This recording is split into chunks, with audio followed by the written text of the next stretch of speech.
SierraSharae, and today I'm starting a new segment on my channel called The Tea with C. So what's The Tea with C? The Tea with C is going to be a new segment that I'm adding to my YouTube channel where I combine entertainment, music, and hot topics in one teacup. I hope you guys enjoy The Tea with C. Give it a thumbs up if you like this video because we're going to be talking about everything that ranges from the BET Awards, Meek Mill and Safari, Migos, something that everybody's been talking about, and also some other things that's going on in the industry right now. So make sure you grab your teacups because this tea is hot. So let's just get right into these hot topics. The good, the bad, and the downright ugly. Let's start off with the BET Awards. Prior to the BET Awards, they had a lot of events going on, day parties, and at one of the day parties, Safari was going to the day party dressed in his all white because he was feeling godly, and as he's walking to the day party, he runs into some people he knows and they're dapping each other down and things like that. Next thing you know, Meek Mill rolls up, hops out of the vehicle. Once Meek Mill hops out of the vehicle, the camera pans back to Safari and all Meek Mill's crew, all his goons are jumping on Safari. And you see Safari and his friend is getting like the bad side of the altercation. Safari basically tries to protect himself and then he runs off. What do you guys think about Meek Mill and Safari getting into an altercation? Meek Mill, come on, how old are we? We rolling up on people and you sending your goons on Safari. Safari seems like he's a pretty cool, chill guy.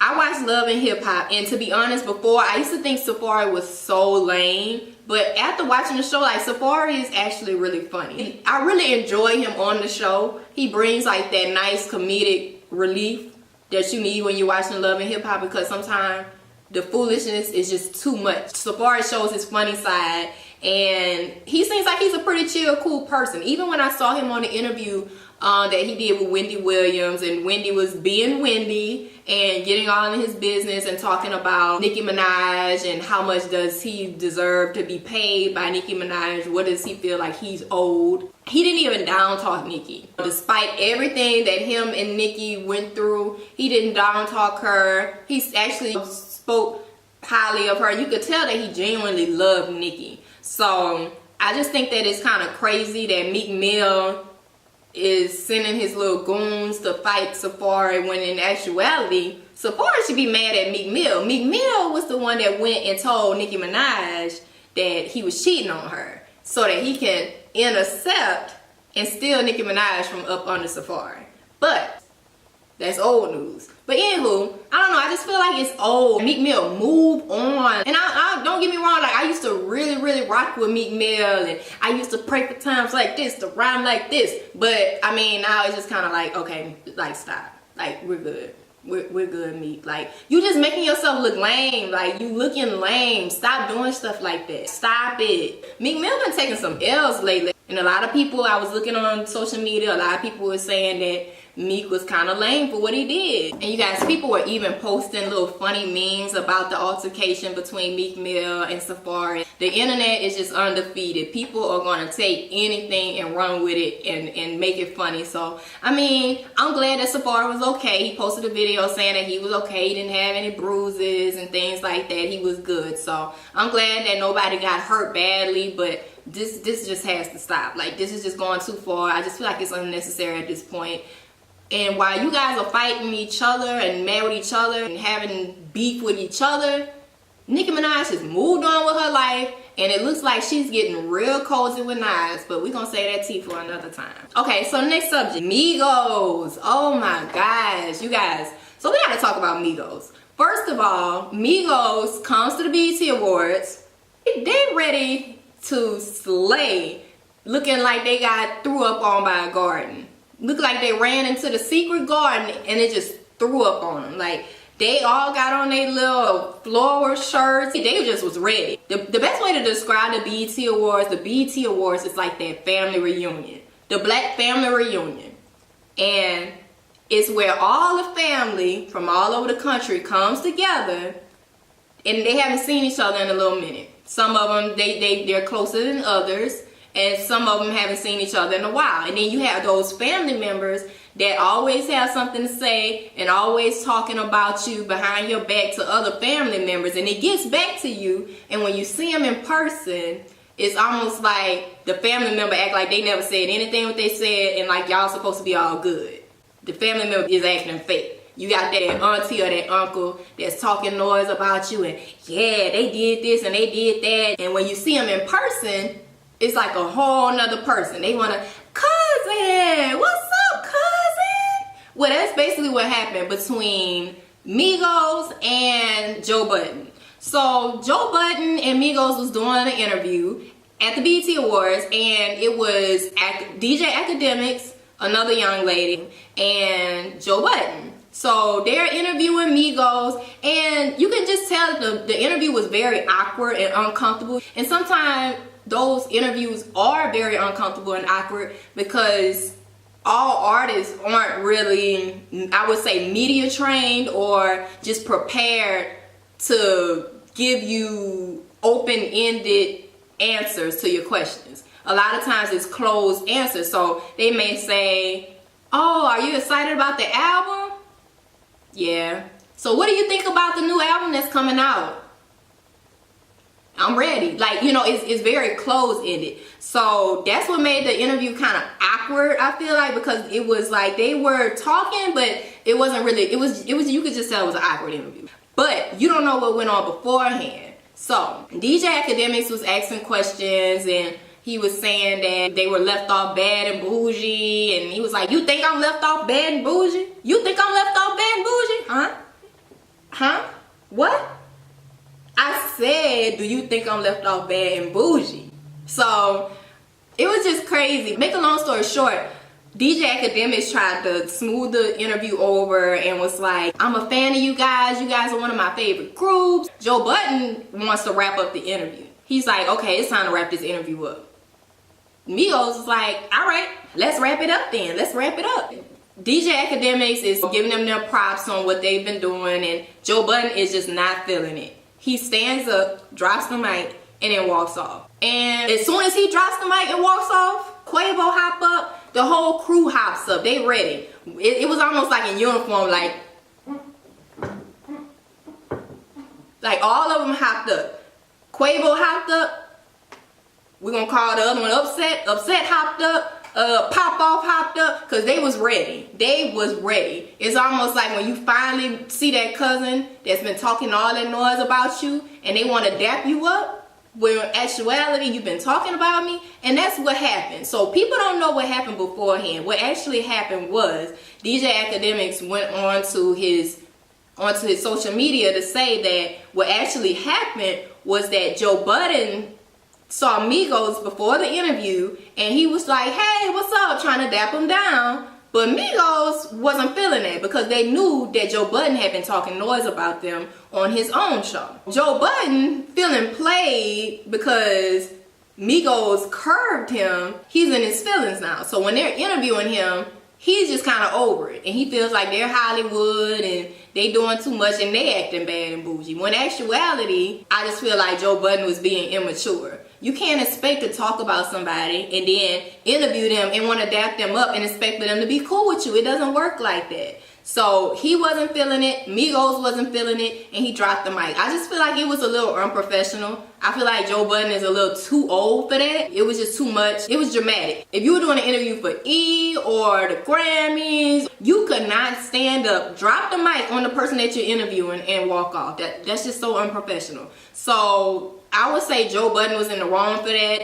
His girlfriend came to his defense and said that, you know, it was DJ Academics' fault because he was pretty much kissing the Migos ass. But I really feel like it was Joe Budden's fault. Nobody told him to stand up, drop the mic.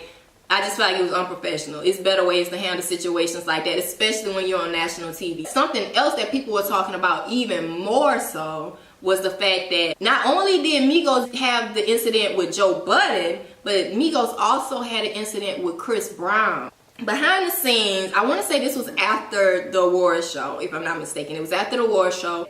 Everybody's in this garage. You see a video of Migos and Chris Brown. Chris Brown is kind of propped up, linked up on his car, and Migos are ready to tear it down. I don't know what exactly happened, but I'm definitely sure it had something to do with Karrueche and her new alleged relationship with Quavo, because everybody has been saying that Karrueche and Quavo are dating now, and Quavo and Chris Brown were somewhat friends or cool with each other prior to this newfound relationship. So I think it's a little beef. Chris Brown may have been saying things about Migos or Quavo, and they got back to Quavo. So when Quavo caught him in the streets, he was like, "What's up?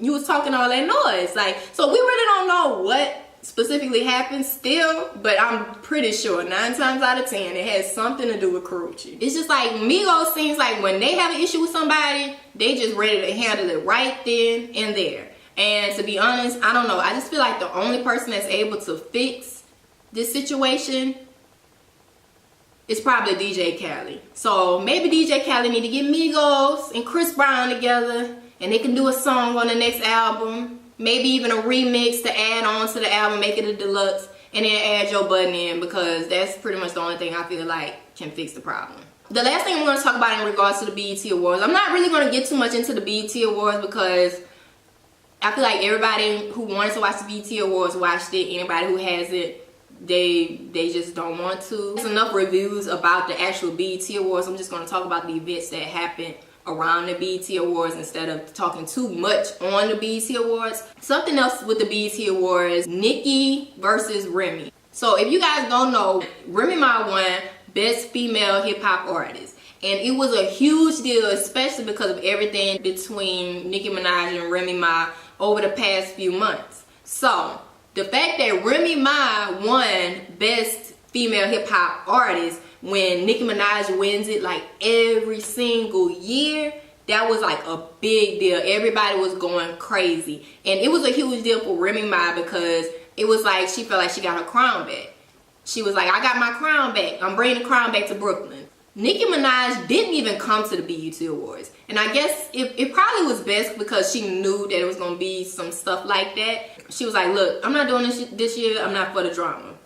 So Remy Ma ended up winning the award, and it was a huge deal. Luckily, Nicki Minaj wasn't there because that would have, like, she definitely would have had egg on her face to sit in the audience and watch Remy Ma go up, accept her award for Best Female Hip Hop Artist over Nicki when she didn't even have too many songs out besides Sheether. And then on top of that, not only did she win the award, but her acceptance speech. First of all, she thanked God, which is good, but towards the end, she went in with the shade. And if you guys haven't seen it, you can find it on YouTube. But Remy definitely dissed Nicki in her acceptance speech. And a lot of people were going crazy about that because they just felt like, okay, if this is your acceptance speech, why don't you accept it and be happy and have your moment, but why are you still being shady? So, I mean, people have different feelings, different opinions about it. Me personally, I want us all to win. Why can't Remy and Nicki Minaj be good? Why can't we like them both? I like Remy. I liked her even more when I saw her Love and Hip Hop because I feel like she's a very cool and grounded person. She has a crazy side, but I think that she's a really cool and grounded person. I like her. I like Remy, and I love her and Papoose and how they have their little black love type situation. I like Nicki Minaj a lot as well. Like, I love her music. She can make anything catchy. Nicki Minaj is just one of those artists that she has really made a name for herself and break through, and she's killing it. Regardless, whatever Nicki Minaj does, she's killing it. But I just feel like Nicki Minaj, in a way, paints this image that girls should be a certain type of way, and the big butt and the boobs and things like that. Don't get me wrong, Nicki has some hits. She got more hits than Aretha Franklin. Nicki is doing her thing, but at the same time, Remy Ma is a real lyricist and she's really good too. It doesn't have to be a competition and them against each other. That's one thing I hate about the entertainment industry and black women in any type of industry. Whether you're a model or you're an entertainer, it's like they always pit women against each other. Just like, for example, Naomi Campbell and Tyra Banks. For the longest, they were pitted against each other, and it was like you had to choose one or the other. Just like with the Remy Ma and Nicki Minaj situation. It's like they're pitted against each other, and you have to choose one or the other, when really they're both great female rappers. So why can't we just like them both? If anything, it would be better if they collaborated and they took over. Some things is just a little too deep to repair. I don't know, I feel like this is one of them. Maybe we can get DJ Kylie in on this situation and get them together to do a track, because I don't know, I just feel like that's the only way that we can, this problem will be fixed. Kodak Black, let's talk Kodak Black. You know, you wanna see him wear it, you wanna be in the penitentiary, you need a little baby who's gonna listen. Well, basically, that little baby that's gonna listen is not a dark-skinned woman, because Kodak Black did an Instagram video, did a video on social media saying that he does not like dark-skinned women. He is not attracted to dark-skinned women, and he would not date a dark-skinned woman. So, a lot of women, especially dark-skinned women, were very upset about this. Me personally, I don't think dark-skinned women have had much of a loss with that one. I think that they would definitely survive. I think that all black women will be okay if Kodak Black just was good on us. Like, I think we'll live. We'll live. But anyways, so Kodak Black said that he was not interested in dark-skinned women. Now, it's one of those situations, it's like everybody has their preference. Some people like skinnier women, some people like thicker women. Some women like tall guys, women are okay with short guys. Everybody is entitled to have their opinion and entitled to like what they like. But the fact that Kodak Black, who is clearly a dark-skinned guy, says that he doesn't like women that's his complexion, which is kind of weird to me, but he likes lighter skinned women. And I don't know, I just feel like you're entitled to like what you like.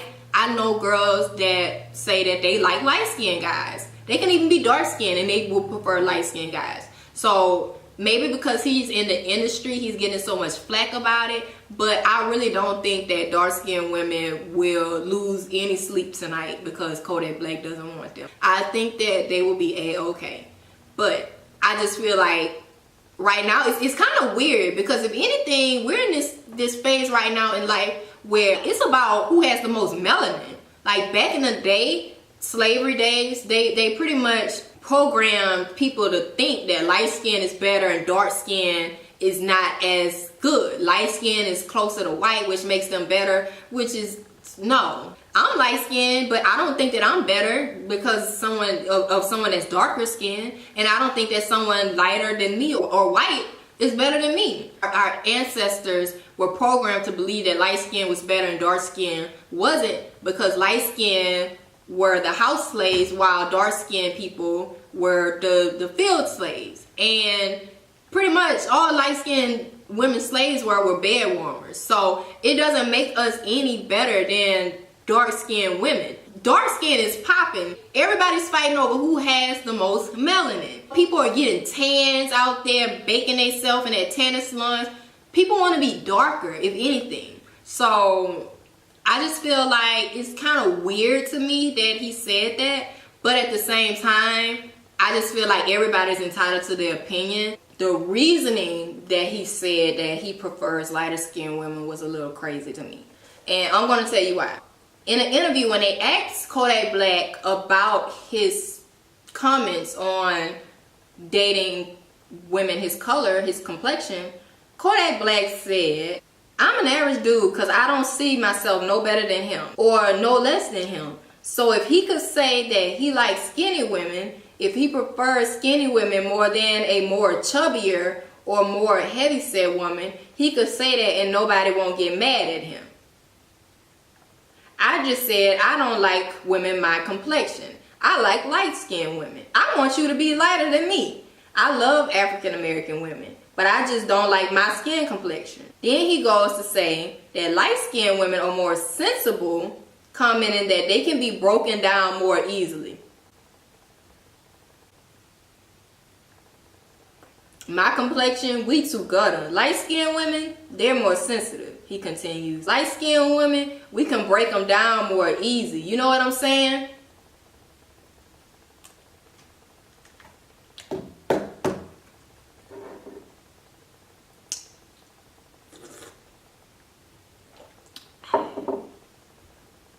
No, we don't know what you're saying. We don't. But enough about Kodak Black. I've had enough. Chance the Rapper, he won the humanitarian award at the BET Awards, which I feel like was a really big deal. That's something that's very good. To say that he's 24 years old and to do the things that he's done in the community, I feel like he should definitely get a pat on the back, and he deserved the recognition.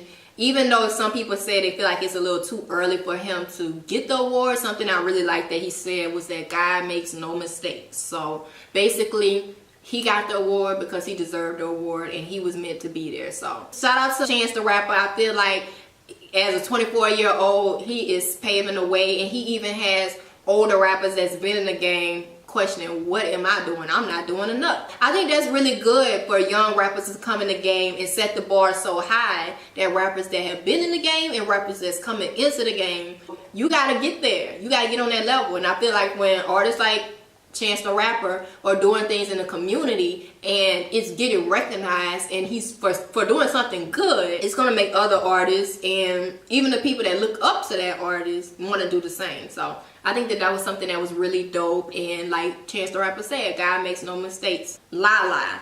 Let's talk about Lala. Lala has been glowing. Lala is the perfect example of what you ladies should be when you want to get revenge. You know how they say the best revenge is success? The best revenge is also that glow up, because Lala has got Carmelo wrapped around her finger. You don't miss something until it's gone. Lala has been on her stuff. Lala has been hosting award shows. Lala has been on award shows looking beautiful, just living her life, dressing to perfection, and she has been glowing.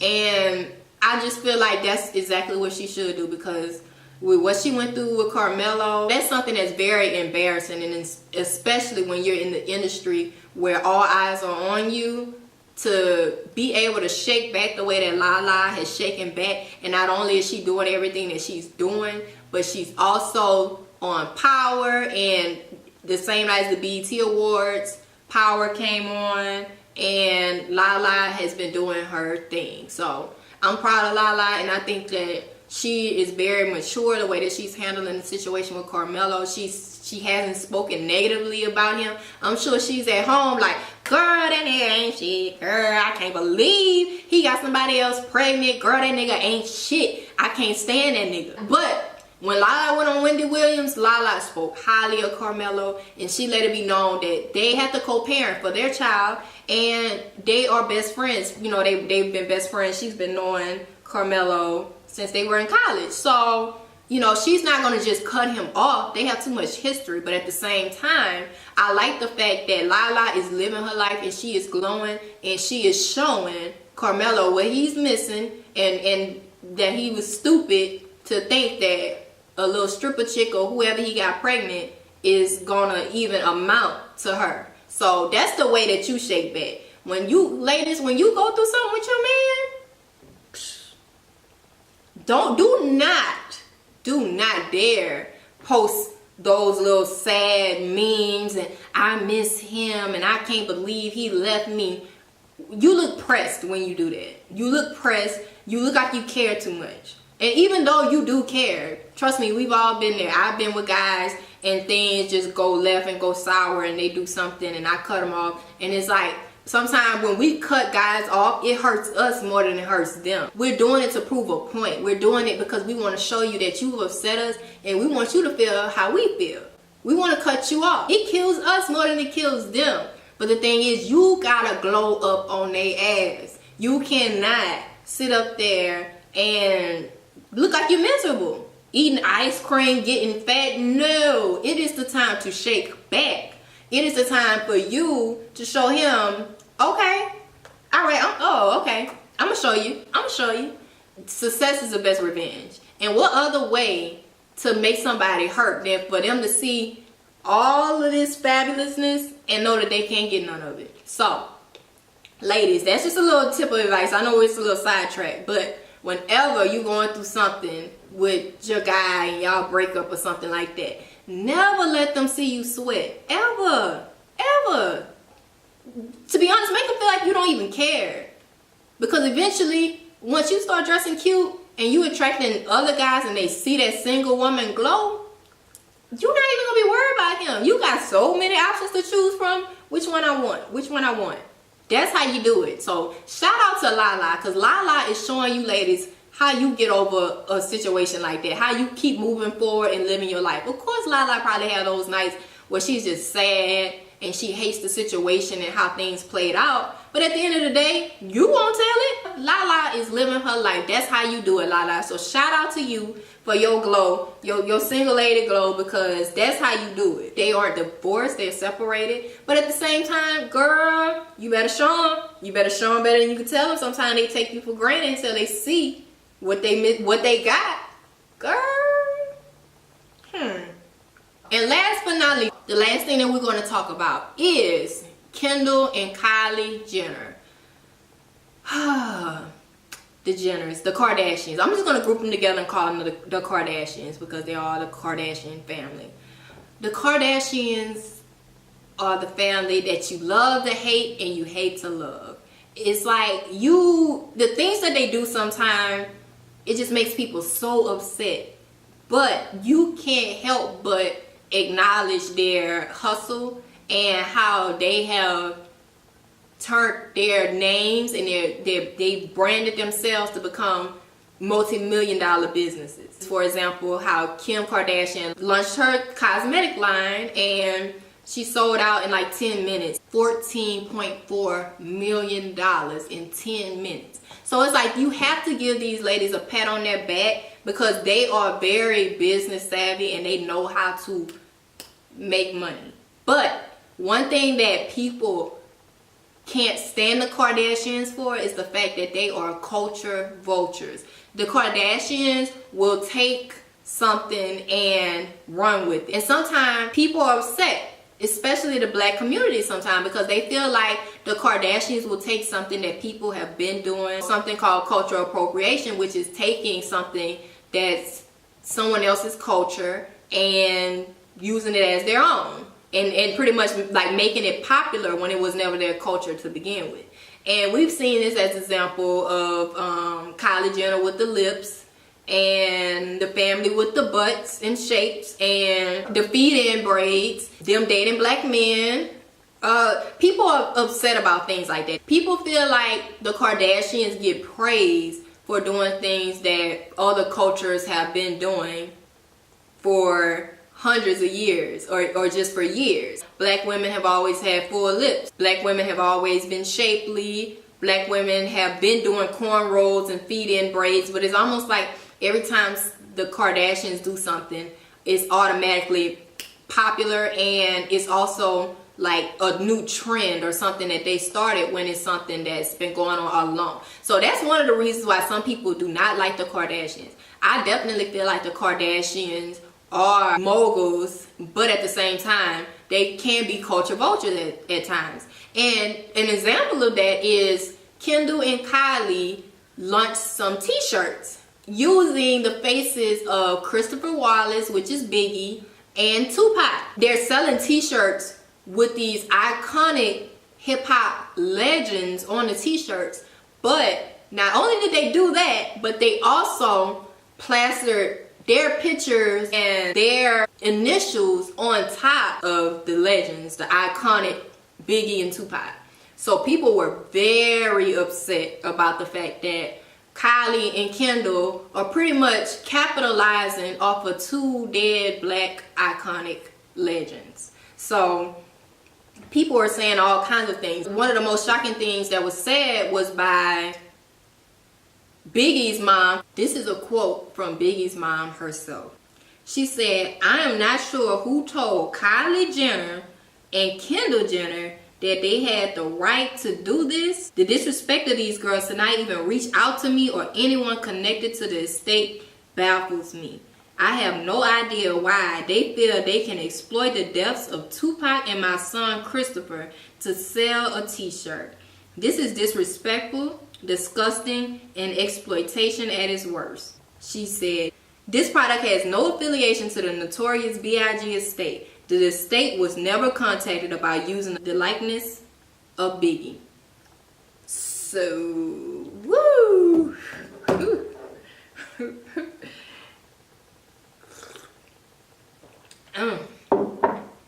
Yeah, so Biggie mama wasn't feeling it. She was pretty much like, I can't believe y'all little two helpers came over here trying to use my son's picture to sell some t-shirts. And there's no plaster y'all picture on top of it. Like, I didn't even think it was real. Don't get me wrong. Kendall and Kylie, they dress cute. I like how they dress, and I like the collection that they've had for companies like PacSun and things like that. But that was just no. I don't know, they were thinking, oh man, the Tupac movie just came out. This would be the perfect time for us to make some money off of this. And let's do some t-shirts and put our faces on top of their faces.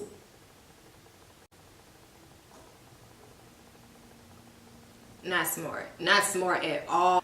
Don't get me wrong. Like I said, these women are moguls. I am not knocking them when they have ideas such as the Kylie lip kits and things like that. Make your money, honey. But at the same time, how can you make t-shirts of Tupac and Biggie, two of the biggest legends in hip-hop history, and put your picture on top of it and make money off of it, and not contact the family or anybody connected to the estate of those artists? You cannot do stuff like that, and they should know better. You should know better. And this is not their first time. This is not the family's first time being in a scandal where they have pretty much did something scandalous when it comes to selling a collection. If you guys don't know, Chloe just recently had an incident, and she's probably going to get sued for it.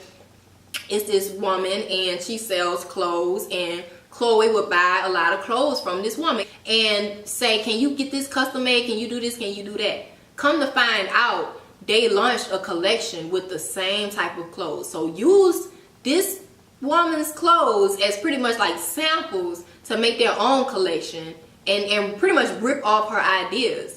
And you can get it done way faster because you guys have the resources. But this woman was very upset about it because she worked her ass off to get this collection to where it is today and have celebrities wearing it, and you're one of the celebrities that's wearing it, ripping it off, taking her ideas to make the completely exact same thing that she's making and selling it. So this isn't the first time that the Kardashian family has been in a scandal as such. So they should know better. They should definitely know better, especially with all the things, the Black Lives Matter movement and things like that going on. It just makes people upset because they feel like you do not relate to the struggle of black people, or even these artists. You do not relate to them. All you do is date black men. So how can you post t-shirts with your pictures and initials over the faces of the two biggest black icons? Like, me as a black woman, I would never do something like that. Like, that's just disrespectful. You putting your face over Tupac's face on a t-shirt and selling it. Like, it just doesn't even make sense. Like, it just looks stupid. I definitely feel like it was out of line and it was disrespectful, and I can see why. I can definitely see why Biggie's mom was so upset. I would be upset too. That's just something that you don't do. You just don't do it. It's out of line. It's out of pocket. And they're wrong. I follow them. I like their pictures. I think they're beautiful girls. But at the end of the day, they was out of pocket for that. That's not for you to do, especially to do it without reaching out to their estate. Nope. Not gonna work.